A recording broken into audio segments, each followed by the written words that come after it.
the price elasticity of demand is being lowered by companies. In other words, companies are persuading consumers to accept price increases they would not normally accept.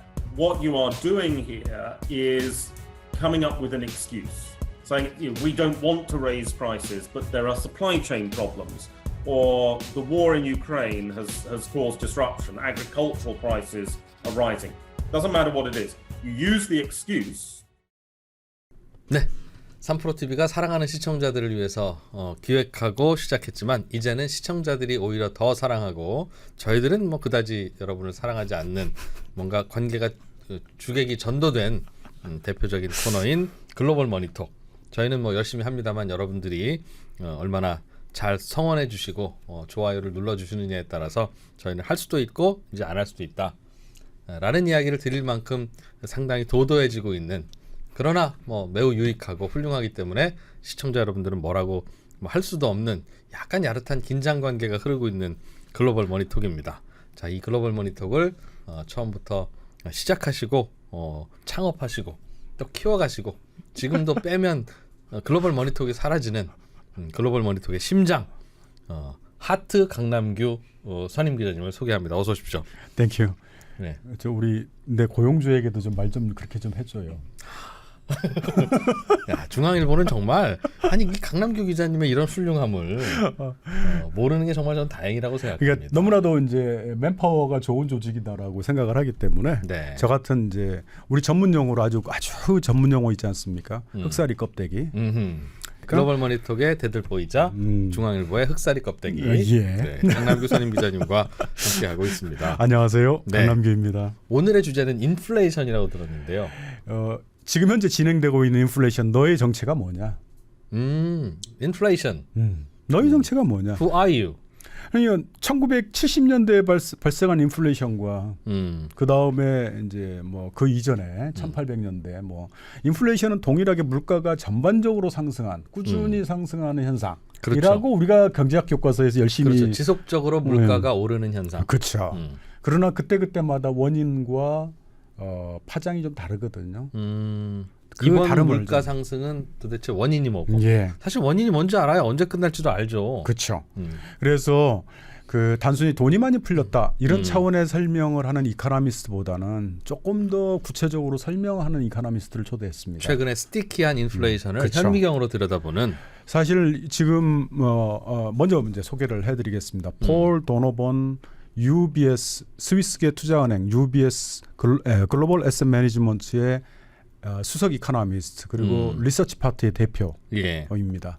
이 폴 도노본은 영국에 지금 그 위치하고 있죠. 영국 런던에서 세계 경제를 이제 분석하고 그리고 그 뭐랄까 인플레이션의 정체에 대해서 물가의 어떤 의미에 대해서 굉장히 유용한 책도 많이 펴냈고요. 정작 최근에 여러분들 탐욕 인플레이션이라는 그리드플레이션이라는 그리드플레이션이라는 말을 만들어낸 이분이 네, 만들어낸 그 개념을 제시한 그런 인물입니다. 그래서 특히 유럽에서는 그렇죠. 이 이야기가 예. 결국은 유통업자들이나 기업들의 욕심이 인플레이션의 원인이다. 그렇죠. 그렇게 그 탐욕, 그리드플레이션. 그래서 사실 시위가 굉장히 많이 벌어지고 있는데 그리고 각국 정부도 움직이고 있지 않습니까? 예. 그 움직이고 있는 이면에 이 정작 이 개념을 제시한 분은 어떤 말씀을 하는지 오늘 당장 한번 설명을 들어보죠. 이게 우리나라에서도 논란이었어요. 그런가요? 그러니까 라면 값이 왜 오르느냐에 대해서 이제 많은 분들은 복잡하게 생각하는데 이번에 우리가 내린 결론은 심플하다. 농심의 라면 값이 올라간 이유는 농심 사장 때문이다. 그렇죠. 바로 그런 사장한테 전화해서 다시 내리라고 하면 내려간다. 그렇죠. 그래서 사실 그 최근에 라면값이 내려갔지 않습니까? 정부의 움직임에서 거기에 대해서 반시장적이다. 내지는 그 어떤 뭐랄까 뭐 반시장적인 정책이다라고 움직임이다라고 그런 비판은 있습니다만 사실은 오늘 인터뷰하는 이분은 그런 비판이 상투적일 수 있고 예. 실제로는 물가 상승에 그런 게 의외로 큰 요인이 되고 있어 요즘엔. 내가 그 얘기 좀 설명해 줄게. 예. 라는 분이죠. 왜 정부가 나서서 라면값까지도 국제 곡물 가격이라든지 원자재 가격의 근거로 네. 압박을 하는지 그 현상의 이면에 무슨 뭐가 또아리를 틀고 있는지를 설명해 줄 수 있는 인물. 그게 서울 적절한 도노번. 조치이다. 예. 적절한 조치다라는 그런 그 판단 그거보다도 왜 그런 현상이 발생하는가? 정부가 나서서 압박하는 현상의 왜 발생하냐? 이면에 왜 발생하는가? 알겠습니다. 그 원인과 배경에 대해서 나름대로 설명이 가능한 네. 그런 인물입니다. 바로 폴 인터뷰 도노반. 해보죠. 폴 도노반. 예. 예. 대표님 정말 인터뷰 응해 주셔서 감사합니다. 요즘 그 탐욕 인플레이션 즉 그리드플레이션이라는 말을 만들어내신 분으로 지금 알려져 있습니다. 실제로 이 그리드플레이션의 의미 내지는 뭐 개념에 대한 설명 정의 이게 좀 먼저 필요할 것 같습니다. Word greed inflation sometimes has a very negative tone to it because it implies that that companies are deliberately exploiting their customer base. That may be true in part, but what we have to remember is that with a lot of profit-led inflation, this will actually be small businesses taking advantage to expand their profit margin. But of course, if you are a small business, if it's a 1-2 person business running a small shop, for example, your profit margin is also your income. It's the same thing. And so to sort of say, well, this person is being greedy because they are trying to maintain their income level, I think that's a bit unfair. So I think that using profit-led inflation is an accurate description of the current episode, but it doesn't contain any sort of unfair negative tone to the language. So that's why we tend to use profit-led inflation as the term to describe what is happening at the moment. 근데 역시 저자 직강을 들어봐야 돼. 저자 직강을. 사실 자기는 그리드플레이션을 만들지 않았다. 그건 아니다. 아니다. 영어를 쓰겠습니다. Profit-led inflation. 이윤율, 이익률을 마진을 유지하거나 내지는 확장하려고 하는 그런 경제적인 동기. 이게 어떤 부정적인 뭐 좋다 나쁘다가 아니라 나쁜 놈이 올렸다 뭐 그런 게 아니라. 그렇죠. 그러니까 어떤 뭐랄까 레스토랑 주인이 자기의 이윤율을 유지하기 위해서 그 값을 올리는 이윤율을 유지 내지는 증가시키기 위해서 키우기 위해서도 값을 올리는 정말 그 경제적인 행위의 결과가 지금 현재 인플레이션이다. 그러면 조금 좀 그 얘기를 좀 들어보고 궁금한 게 있는데 그 본인은 이제 탐욕 인플레이션이라고 해서 뭔가 가치관이나 뭐 선악 내지는 잘잘못에 대한 그 가치관을 담은 그런 용어는 아니었다는 설명으로 뭐 오해가 좀 풀린 것 같고요. 그렇다면 요즘 미국 등 주요국의 물가 상황, 뭐 전망까지 포함해서 어떻게 생각하시는지 좀 간단하게 들어보고 싶은데요. It's an interesting time at the moment because we're seeing a lot of changes to the inflation numbers. Inflation is generally coming down, so inflation pressures are lessening. We are experiencing deflation or disinflation for durable goods. So this is furniture, consumer electronics.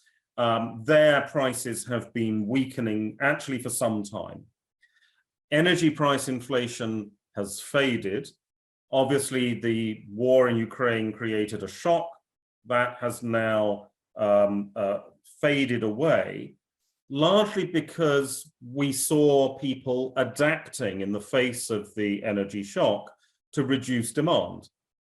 So where I live in the United Kingdom, for example, fuel sales for cars are 9% below where they were in 2019, because as soon as fuel prices went up, everybody said, right, we'll work from home, we won't drive to the office. And of course, that then led to a reduction in demand. So we're starting to see inflation pressures coming down. When we look at the detail of inflation, I think there are some very interesting points. a number of people are worried that inflation may be sticky, it may last, but I don't think that's the case. If you look in Europe, for example, Spain's inflation rate is already below 3%.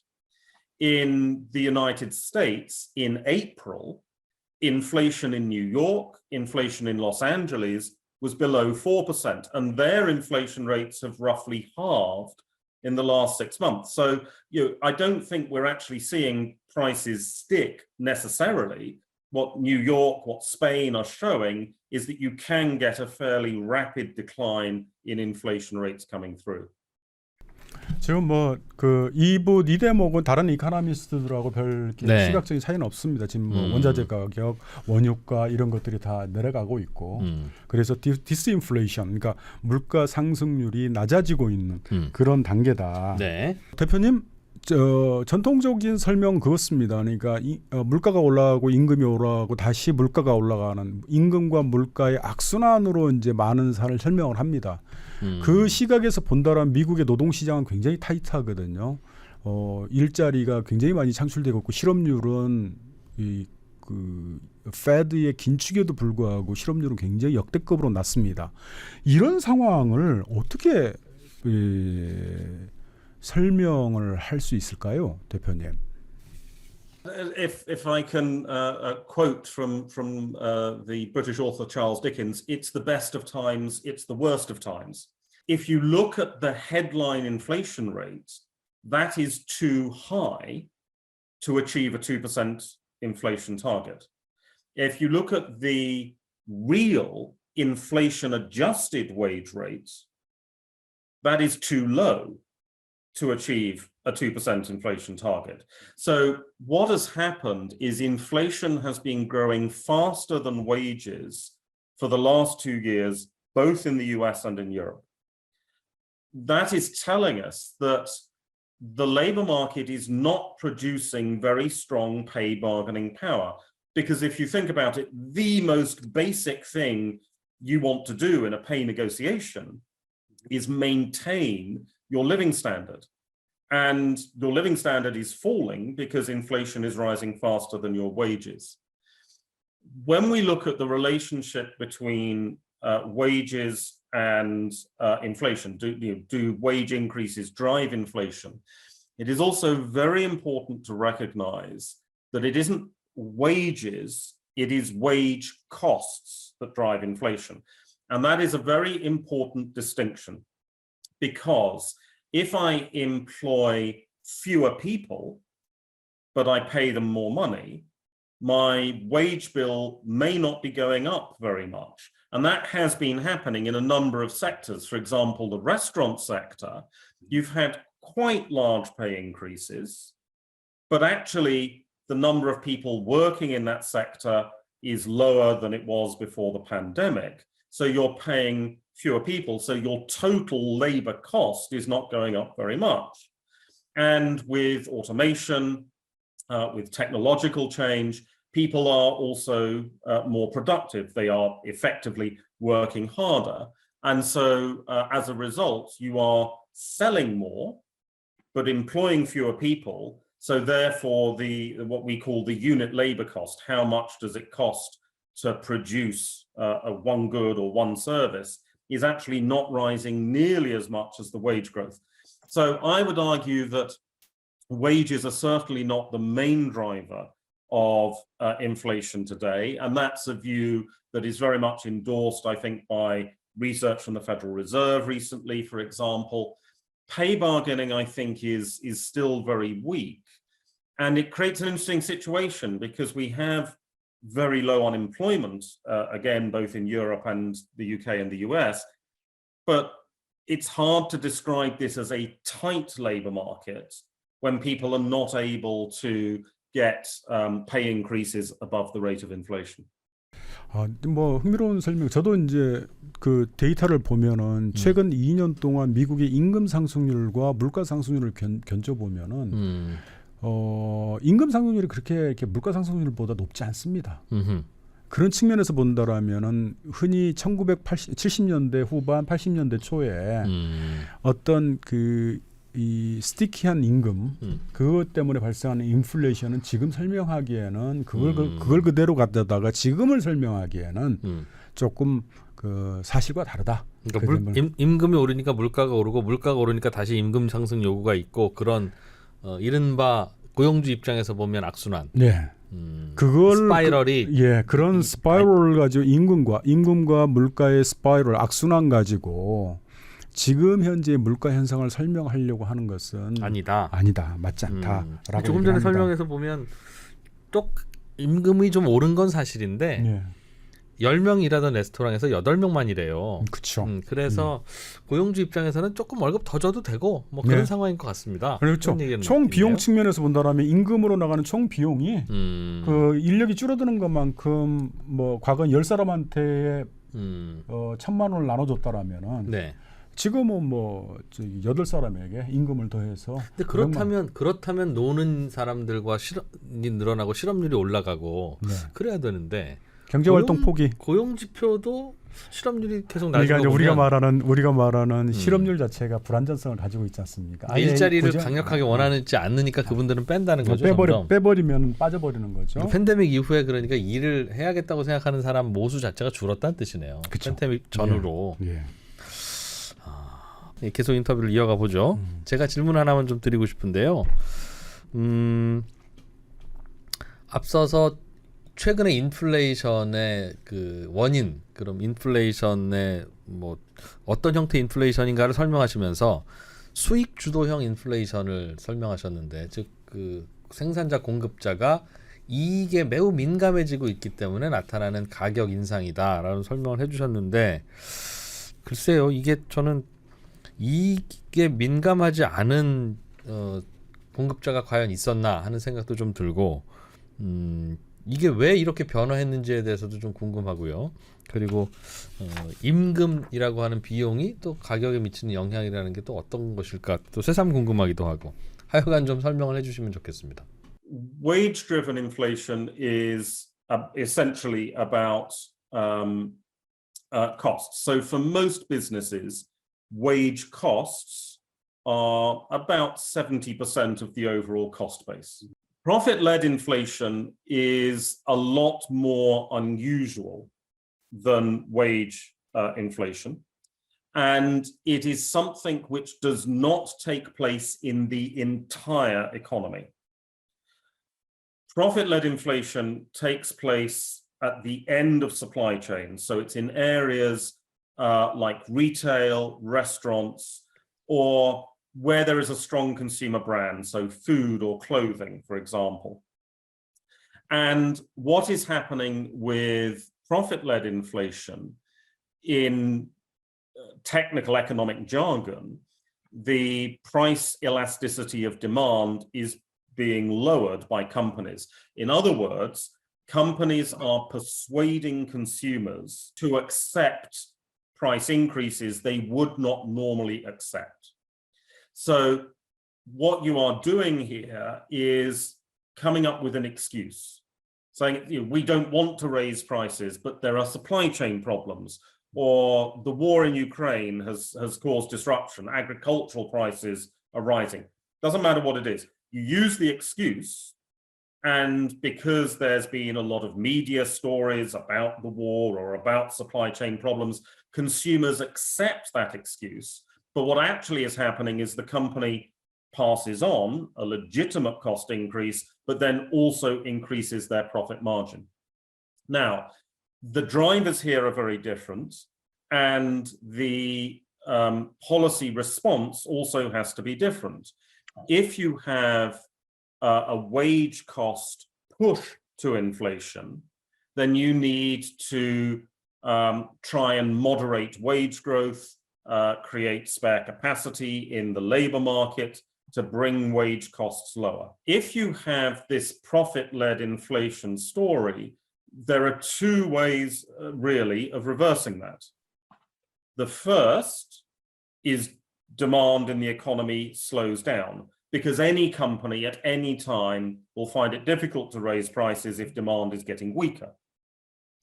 Alternatively, if consumers realize that the price increase is not fair, then they will start to rebel. They will start to look for alternatives. And from the company's perspective, their brand is being damaged. If you get a reputation for exploiting your customers, for unfairly raising prices, that's going to damage your brand.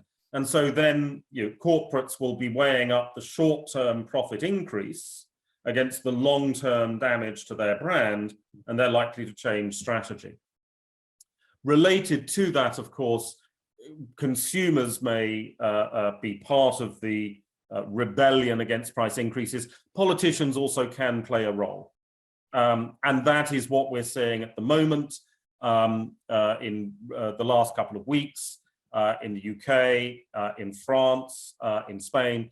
Politicians have also been very critical of companies, drawing attention to the fact that there is profit-led price inflation going on, and that then leads to the spotlight of publicity that potentially changes profit-led inflation decisions. 핑계 물가라고 합니다. 이게 어떤 레스토랑 주인이 내지는 생산자가 기업인이 지금 우크라이나 사태로 원자재 공급이 흔들리고 있어. 내지는 다 올라가고 있어. 예. 그러니까 우리도 올려야 되겠어. 라는 어떤 핑계를 대기 아주 좋은 시즌이다 요즘이. Good excuse 인플레이션이다. 그러나 돌이켜 보면은 과연 그 원자재 값이 지금 오르기는 올랐죠. 올라갔던 원자재, 밀가 뭐 이런 것들이 지금 원유 가격 이런 원자재 가격이 네. 상당 부분 또 상승률이 둔화해서 떨어지고 있지 않습니까? 예. 그런 상황에 대해서는 또 입 닫고 있죠. 이른바 그래서 이제 우리 도노반 대표 같은 경우는 이 공급자, 생산자와 공급자가 소비자에게 자기가 왜 값을 올려야 되는지를 설득할 수 있는 좋은 시츄에이션이 벌어졌기 때문에 그렇게 해서 그걸 기회로 이제 그래서 이윤폭, 마진폭이 이제 증가하고 있다는 거죠. 그 말은 그럼 용어에 대한 이름 네이밍이 조금 좀 잘못된 것 같네요. 제가 듣기로는 조금 전에도 제가 말씀드렸듯이 아주 좋은 핑계가 생긴 good excuse inflation이다. 예. 그러니까 평소에도 공급업자들은 호시탐탐 가격을 올리고 싶어 하나 가격을 올렸을 때의 그렇죠. 역작용, 부작용, 소비자들의 기분 나쁨 이제 그런 것이 두려워서 잘 못 올렸는데 누가 먼저라고 얘기는 안 했지만 여러 공급자들이 그냥 가격을 올려버려도 되겠다라고 하는 사회적 분위기를 캐치해서 그냥 올려버리고 많은 공급자가 올리니까 그냥 나도 또 올려도 되는 이런 상황이 벌어졌다는 거죠, 우연히도. 그렇죠. 그 이면에는 이제 경제학적인 이게 이코노미스트니까 경제학적인 동기가 이제 프로핏 이윤폭을 늘리기 위한 유지 늘리기 위한 그게 때문에 프로핏-led 인플레이션이라고 했지만 이것을 사실은 최근에 유럽과 미국의 시민단체들이 약간 조금 확대해서 그것을 이제 도덕적인 비난이 있는 비난의 의미를 품고 있는 탐욕, 그 리드플레이션이라는 말로 만들어서 활용한 거죠. 사실은 뭐 내가 봐도 이 폴 도노반 대표가 원인 제공을 한 셈이네요. 그러네요. 그렇게 바꿔서 오해 내지는 유용하게 쓸 수 있는 논리를 제공을 하셨네요. 문제는 자기는 그래도 경제학적인 분석, 경제적인 분석을 하는 사람이기 때문에 그 리드라는 탐욕, 이윤 추구가 탐욕인가, 나쁜 의미를 담고 있는 탐욕인가에 대해서는 그런 동의하지 않는다라고 서두에 말씀하셨습니다. 그러면은 이런 시각에서는 과연 그러면은 페드의 지금까지 인플레이션 파이팅이 기준금리를 올리는 거 양적 긴축을 하는 방식으로 한 게 과연 적절한 처방이었을까요? 대응이었을까요? 한번 물어볼까요? 그러시죠. 예.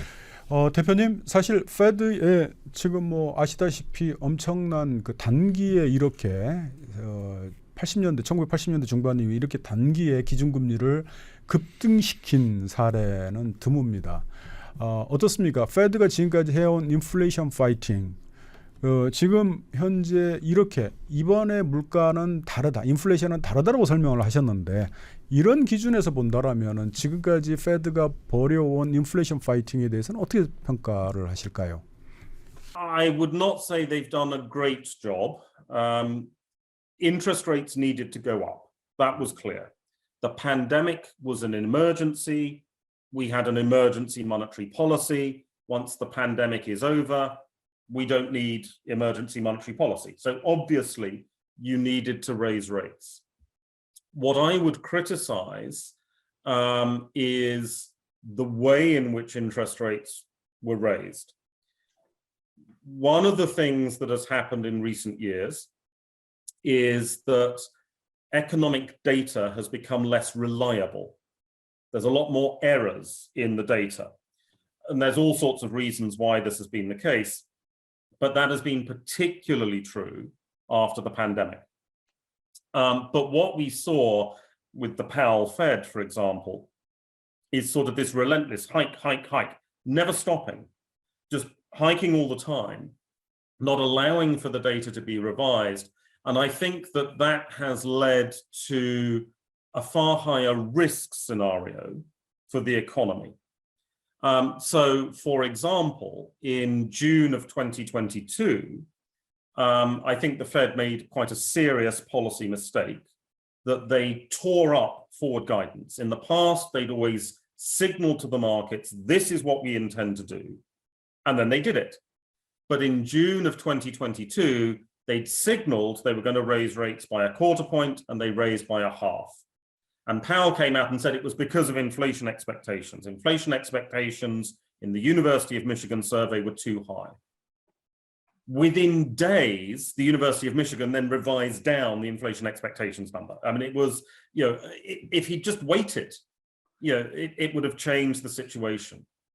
And a policy of forward guidance, which took years to build the trust and credibility, was thrown away for a bad number.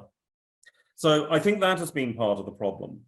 I also think that with profit-led inflation, raising rates will slow demand. And as I've said, slowing demand will reduce inflation, profit-led inflation over time. But the central banks, I think, could have been clearer about the role of profits in driving inflation. Now, to be fair, former Fed Vice Chair Brainard, when they were still at the Federal Reserve, did in October, November of 2022, give a very detailed speech on drivers of inflation, identified profit-led inflation as a problem. But I think we needed a lot more of that. And that could have helped limit the profit-led inflation, not through tightening policy, not through changing bond buying programs, just by talking about it. And I think that was a missed opportunity. 당연히 이 profit-led, 그러니까 어떤 이윤율을 유지하기 위한 인플레이션도 두 가지의 처방은 필요하다. 하나는 뭐냐면 총수요를 억제시켜서 Exactly. 예, 총수요를 억제시키는 거고, 두 번째는 정책적 개입을 하는 거다. 네. 그러니까 우리는 이제 그 라면 가게 아니면 라면 공장 지금 주인들을 압박을 했지 않습니까? 한국 정부는. 예. 그리고 또 시민단체들이 영국과 프랑스에서 들고 일어난 시위를 해요. 이야, 그리드플레이션 하면서 이런 어떤 사회적 압력, 이것도 하나의 인플레이션 파이팅의 한 그 필요 요소라고 얘기를 하는 겁니다. 그렇겠죠. 예. 네. 자, 그러면은 총수요를 억제하는 측면에서는 기준금리를 올리는 건 맞다. 예, 맞는데. 그러나 이제 세상은 그렇다 하더라도 그러면 총수요를 억제하기 위해서 지금처럼 저렇게 인플레이션을 저렇게 기준금리를 급등시키는 게 옳았는가, 그 폭이 적절한가? 그거는 모르겠다. 그거는 좀 비판 조금 문제가 있다라는 식으로 말씀하셨습니다. 네. 불이 난 원인은 실화일 수도 있고 방화일 수도 있고 실수일 수도 있고 장난일 수도 있고 실험일 수도 있고 이번처럼 신기한 번개에 의한 걸 수 있지만, 그걸 끄는 거는 그냥 물 부어야지 어떡하겠냐. 그렇죠. 우리가 갖고 있는 건 물밖에 없는데 우리한테 그걸 부르면 어떡하냐. 그러나 거기다가 조그만 모닥 뿌렸는데 그러나 물을 저렇게 많이 뿌렸어야 되느냐는 헬기를 불려서 거는 물을 투하하면 안 되지 않습니까? 그거는 좀 생각해 볼 문제다. 아무리 물밖에 없어도. 자, 한 가지 또 궁금한 게 생기는데요. 아까 임금 상승률이 그다지 높지는 않습니다라고 설명을 해주셨고, 뭐 지표로도 확인은 되고 있는 것 같습니다. 그런데 그럼 그렇게 월급을 많이 못 올린 근로자들이 어찌 씀씀이는 그렇게 계속 높아져서 미국의 물가를 그렇게 무섭게 올리고 있는지 뭐가 작용해서 그런 결과가 일어나고 있다고 생각해야 되겠습니까? This has been due to a number of factors. So the spending power as measured by wages has been reduced. They have less spending power, but they've carried on spending. So why is that? There are several factors, I think.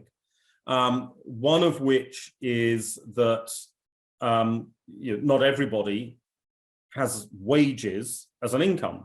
If you're retired, you have different income sources, and that has perhaps been a little bit more helpful. A second and very important, American households came out of the pandemic with an extremely high level of savings. And so they have been using those savings to add to their negative real wages in order to carry on consuming. And that's been going on for the last 2 years. They've also been using credit, so they've been borrowing on credit card for the same purpose. But another thing that has been happening, particularly in the last 12 to 18 months, is female participation in the workforce has gone up again. So the number of women working fell during the pandemic, but in the last 12, 18 months, it's gone up very suddenly. Now that's important because, of course, as consumers, we don't actually tend to consume as individuals. We consume as a household. You don't send your children out to go and buy their own food themselves. You buy food as a household. You buy electricity as a household. Your transport, your home, it's all done as a household. So if you go from being a one-income household to a two-income household, then of course your spending power as a household is also improved. So there are several factors here which, although the Fed has been tightening monetary policy, these other factors have given support to the consumer. The consumer is slowing down, mainly because they're running out of savings, but they're not collapsing because of these various factors which are offering a degree of support. 참 뭐 늘 하는 얘기지만 초과 저축 사실 강제된 저축이죠. 그러니까 2차 세계대전 와중에 소비재가 생산이 안 되는 바람에 군수물자 때문에 돈을 그러니까 사실 그때는 거의 완전 고용이었죠. 여성들이 나와서 남자들은 전부 다 전쟁에 2천만 명이 참여를 했고 여성들이 가서 이제 뭐 무기 공장에서 일을 하고 탄약 공장에 죄송합니다. 똑같은 말이네요. 군수물자 공장에서 일하고 해서 수요가 늘었거든요. 소득이 늘었거든요. 그러나 살려는 세탁기는 공급이 안 돼요. 그러니까 저축해야죠. 아하, 강제된 저축 그런 게 있고, 그 다음에 두 번째는 뭐 최근에 그 뭐라 그럴까, 여성들의 취업이 좀 늘고 있다고 그러나요? 그런 상황에서 지금 그 뭐랄까 그러니까 인플레이션 파이팅 차원에서 그 페드가 기준금리를 올렸지만은 계속 과거에 그 정도 올렸으면 수요가 줄어들 만한데 그거보다는 덜 줄고 있다라고 얘기를 합니다. 그렇군요. 뭔가 이제 돈 벌려고 하는 사람은 쉽게 취업이 되니까 그렇죠. 또 그게 소득원이 돼서 다시 소비가 일어나고 그게 물가 상승을 유도하고. 대표님, 실제로 뭐 그렇다라면은 어떨까요? 이 생산자들이 자기 이윤폭을 얼마나 줄여줄지 궁금합니다. 사실 정부의 압박 내지는 총수요 억제 때문에.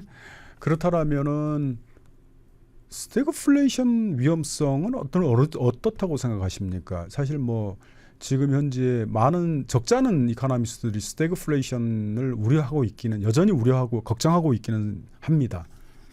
I think that inflation is unlikely to be sticky, because the profit-led inflation is now coming under increased pressure, and companies, I think, will not be able to continue to raise prices in the way that they have.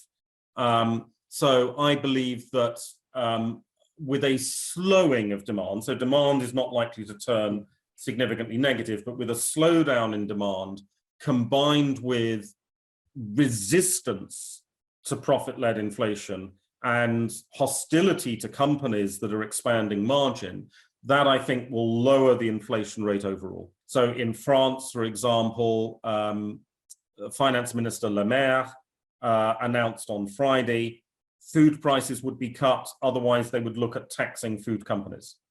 And so the French government has done a deal with food companies that prices will start to come down. So you'll have falling prices next month. And that's an example of governments pushing back against profit-led inflation. In the UK, the Competition Authority has announced an inquiry into fuel prices, and that has led to fuel prices coming down. So we're seeing government action, but we're also seeing consumers resist price increases. So if companies want to make sure their brand is still respected, they need to think carefully about expanding profit margins. 영국과 프랑스의 경쟁 당국, 이른바 우리나라의 이제 공정거래위원회, 공정위. 그다음에 미국 같은 경우는 법무부의 그 공정거래국 있지 않습니까? 이런 데서 압박하기 시작하고 있다. 지금 현재. 그런 압박이 실제로 나타나고 있고, 뭐 아까도 서두에서 우리 인터뷰 첫 마디에서도 라면값 얘기했지 않습니까? 네. 라면값 확실히 빠르게 낮추더라고요. 그러니까 이제 라면 회사든 식품 회사든 우리가 가끔 이제 17대 1로 싸울 때가 있습니다. 그런데 이상하게 17명인데 네. 그 한 병을 잘 못 당해내는 경우가 있어요. 그렇죠. 그냥 두세 명이 눈 감고 그냥 돌진하기 시작하면 되는데 네. 그게 안 돼서 야 네가 먼저 출동해, 네가 먼저 나가, 그러다가 그냥 17명이 다 얻어맞고 끝나는 거 아닙니까? 그럼 대체로는 이제 그러면서 그동안 물가가 잠잠했던 건데 이번에는 좋은 핑계가 생겨서 17명 중에 4명이 갑자기 앞장서서 달려가는 그런 형태가 벌어졌고, 그게 이른바 그리드 인플레이션으로 보여질 수도 있고, 예. 이익 추구형 인플레이션이라는 건데, 그럴 때 17대 1에서의 1이 선택할 수 있는 전략은 몇 놈이 달려오든 한 놈만 패는 겁니다. 그래서 공포심을 심어주면 그렇죠. 그러면 또 이제 멈칫거리게 되는, 4명을 다 상대하려고 하면 안 되거든요. 그렇죠. 나 근데 흥미로운 것은 쏘리 농심. You picked up. 자, 우리가 이제 어떤 경제 현상, 사건이 딱 벌어지지 않습니까? 그것을 이해하고 설명하고 그다음에 판단하는 여러 가지 방법이 있습니다. 사실은 그 과정에서 뭐 정파성이 드러나기 마련인데, 저는 어떻습니까? 오늘 그 profit-led inflation 또는 네. 시민사회 버전으로, 시민단체의 버전으로 말하면 greedflation. 예. 그나마 이제 경제 이코노미스트가 그 원인, 그런 현상의 원인을 설명하려고 하는 개념을 제시했다. 그런 측면에서 사실 폴 도노반 의미를 좀 평가하고 싶습니다. 네. 그래서 오늘 인터뷰에 초대를 했고요. 네. 예. 농심은 잘못이 아니지만 농심을 겨냥한 정책은 효과적이다. 그렇죠. 라는. 네, 대표님 오늘 인터뷰 응해주셔서 감사드리고요. 저희는 또 대략 한 4계절이 지난 후에 인터뷰를 다시 청해서 오늘 하셨던 말씀이 또 얼마나 맞는지, 그렇죠. 그리고 또 그때도 인플레이션은 늘 우리를 걱정스럽게 만들 테니까 그때 인플레이션 이야기도 함께 나눠보도록 하죠. 고맙습니다. Great speaking to you. Thanks very much. 네, 자 물가에 관한 진행자가 더 말이 많았던 인터뷰는 여기서 좀 마무리하고요. 다음 인터뷰 우리 또 어떻게 준비하고 있습니까? ING 싱가포르에 머물고 있죠. ING의 수석 이코노미스트 로버트 카널. 예. 사실 그 아시아 전체를 담당하고 있는 영국계 이코노미스트입니다. 외국인들이 우리 한국 경제를 어떻게 보고 있는지. 지금 현재 무슨 뭐 이것도 거대 담론 어떤 뭐랄까 한국의 미래 뭐 이런 거 아니고 지금 현재 한국의 총수요와 인플레이션과 그다음에 수출 동향, 이거에 대해서 또 단기적으로 어떻게 보고 있는지 한번 외국인들의 시각으로 본 한국 경제 이야기, 한국 경제 건강 진단. 예. 한번 좀 그 얘기를 좀 들어보기로 했습니다. 오늘은 여기까지만 유익하면 될 것 같습니다. 더 유익했다가는 향정신성 콘텐츠로 분류될 가능성이 높습니다. 우리 구독자분들 우리 이거 좀 열심히 관심을 가져주셔야 될 것 같습니다. 건 요거랑 구독과 좋아요. 네. 자, 오늘 여기서 마무리하고요. 다음 시간에도 뵙죠. 고맙습니다. 감사합니다.